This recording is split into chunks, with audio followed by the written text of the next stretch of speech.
Okay, so day 2, story 10. This story is gonna knock your socks off.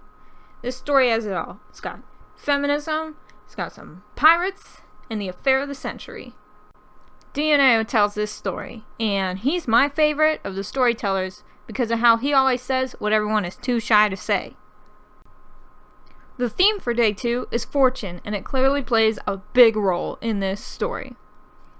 It starts with an old judge man named Messer Riccidario de Cinizica. Man, that's a big old mouthful, so I'll just call him Messer Judge Man.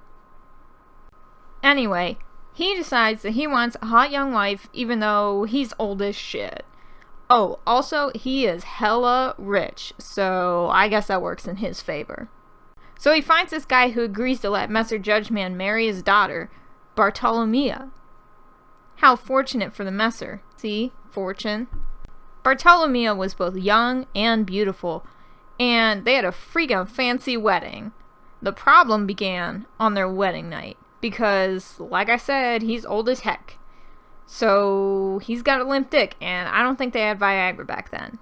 He comes up with a brilliant idea of telling Bartolomea that there's all these holidays and holy days that prevented him from having sex with her. Bartolomea becomes depressed after months of this crap because, he isolated her and refused to give her the D. One day, Fortune played the role of saving Bartolomea from her sad little life. See, there's Fortune again.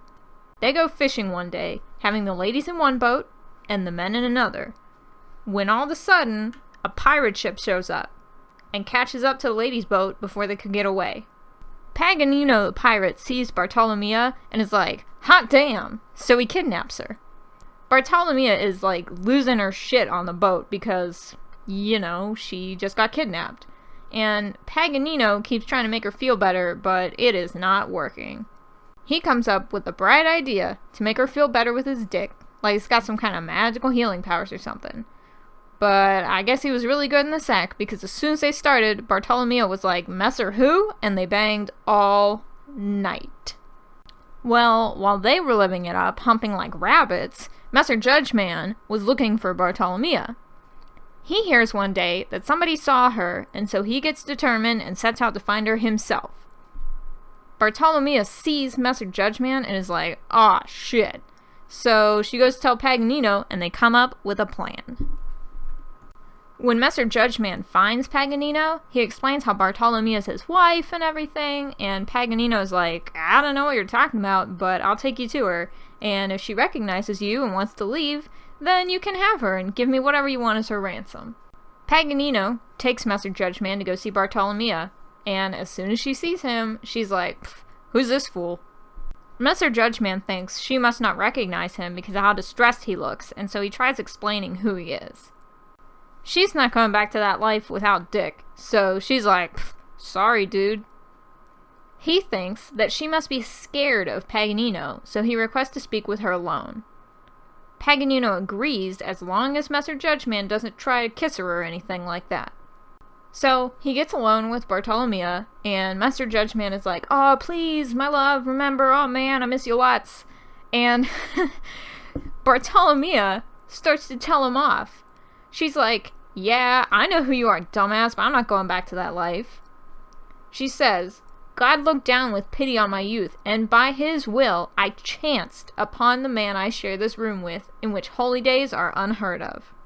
So he starts begging, oh, don't you care about your honor, or you want to live in sin, and all sorts of other crap. And here's where she really goes off. You say you'll make a really big effort, but how? By coming up empty after 3 feeble bouts and having to give it quite a whacking to make it stand up? Go away and put all of that energy of yours into staying alive, for it seems as if you're barely hanging on there. That's how run down and droopy you look to me. I have no intention of ever returning to you, for if you were squeezed till you were dry, they couldn't get a spoonful of sauce out of you. Now goodbye and go away as quickly as you can, because if you don't, I'm going to scream that you're trying to rape me. Absolutely horrified, he leaves and goes back to his home, where he runs around screaming about how the evil hole never takes a holiday. He's talking about her coochie. And then he dies. Once Messer Judgeman dies, Paganino and Bartolomeo get married and, I quote, had a jolly life together, working away at it as long as their legs could support them. And that's it. Day 2, Story 10, A Tale of Love and Fortune in the Decameron.